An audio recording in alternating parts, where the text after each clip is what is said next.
الرحمن الرحیم. ویلکم ټو هوم بایولوژي. د لسم کلاس بایولوژي دا د کلاس 10 بایولوژي دا او په دې کې یونټ نمبر 15 نه او په دې کې نوې ټاپک ته ډومیننٹ اینڈ ریسیسیو الیلیز. وس دا ډومیننٹ ټکی چې دی نو چې کله مونږ دې ته سوچ وکړو دا په عام الفاظو کې ډومیننٹ مونږ دې ته وایو چې کله د یو څیز اثر رسوخ سیوای نه هغې ته مونږ ډومیننٹ وایو.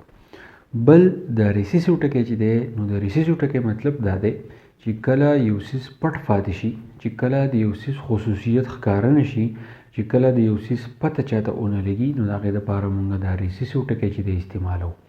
خو چې کله په اصل کې په ډومیننٹ او په ریسیسیو باندې مونږ ځان پوه کوو نو د دې تعلق د جین سره دی. یعنی چې کله مونږ د نیوکلس خبره کوو، په نیوکلس کې مونږ د ډي ان اے خبره کوو، د هغې بیا مونږ د کروموسوم او مونږ دا ویلو چې کروموسوم مونږ ټوټې ټوټې کړو نو د هغې چې کوم پارټیکلز دي د هغې چې کوم پارټس دي نو هغې ته مونږ جین وایو. نو ما تاسو ته ویلو جینز چې دي نو هغه 80,000 جینز دي په باډي کې، په هغې کې 20,000 چې دي هغه ایکټیو دي. نو د ډومیننٹ او د ریسیسیو دا ټکی مونږ د دې جین لپاره استعمالو. چې کله یو جین خپل خصوصیت ښکاره کړي نو هغې دپاره مونږ استعمالو چې دا ډومیننٹ جین دی.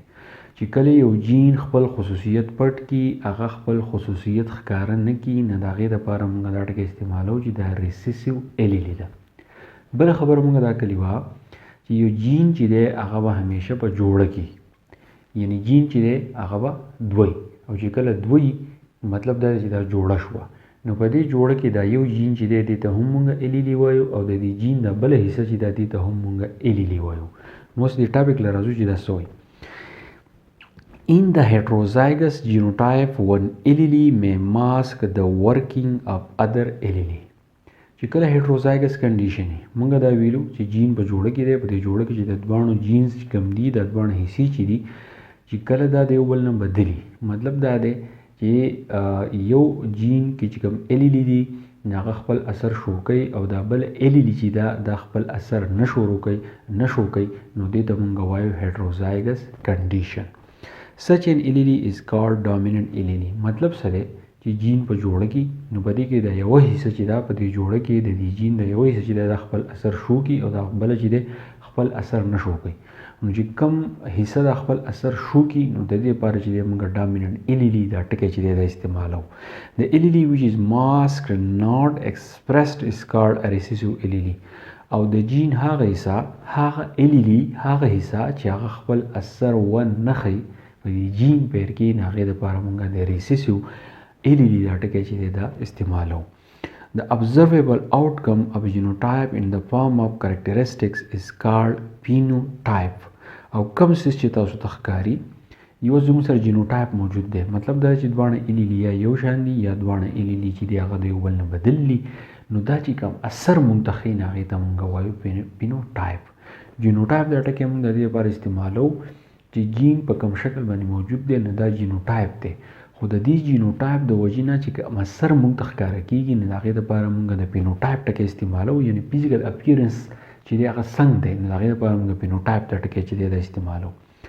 Letters are used to represent alleles او د الیلیز دپاره چې دی د دې د شو کولو دپاره دا چې کله مونږ لیکو په ریټن فارم کې مونږ شو کوو نو د دې دواړو الیلی دپاره چې دی مونږ یو څو لیټرز چې دی هغه استعمالو. کیپیټل لیټرز ریفرز ټو ډومیننٹ. اوس جین فیر دی په دې کې د یو الیلی چې ده دا ډومیننٹ ده نو د دې لپاره به همیشه مونږ کیپیټل لیټر چې دی هغه مونږ استعمالو. اینډ لوور کیس لیټر ریفر ټو ریسیسیو الیلی او کومه الیلی چې هغه دغه ده هغه ریسیسیو ده نو د هغې دپاره مونږ لوور کیس لیټر چې دی دا مونږ استعمالو. مطلب دا دی اوس جین پیر چې دی دې لپاره زه فرض که ولیکم یو کیپیټل ای ولیکم او یو سمال ای ولیکم، دا دواړه ما یو ځای ولیکل نو کیپیټل ای چې دی نو دا به ډومیننٹ وي او کم سمال ای چې دی نو دا به ریسیسیو وي. یو پیره ته بیا وایم ډومیننٹ مطلب دا دی چې جین په پیر کې، په دې پیر کې چې یو حصې ته مونږ الیلی وایو، دې بل حصې ته مونږ الیلی وایو. چې کم الیلی خپل اثر شو کړي هغې ته مونږ ډومیننٹ الیلی وایو او کم الیلی چې خپل اثر نه شو کوي نو هغې ته چې دی مونږ ریسیسیو الیلی چې دی نو هغه ته وایو. نو دا لسم کلاس بایولوژي وه، په دې به ورپسې ټاپک چې دی رول آف جین ان پروټین سینتھیسس به وایو. انشاءالله میلاو شو د بل لیکچر سره. تھینک یو، ډېر مننه.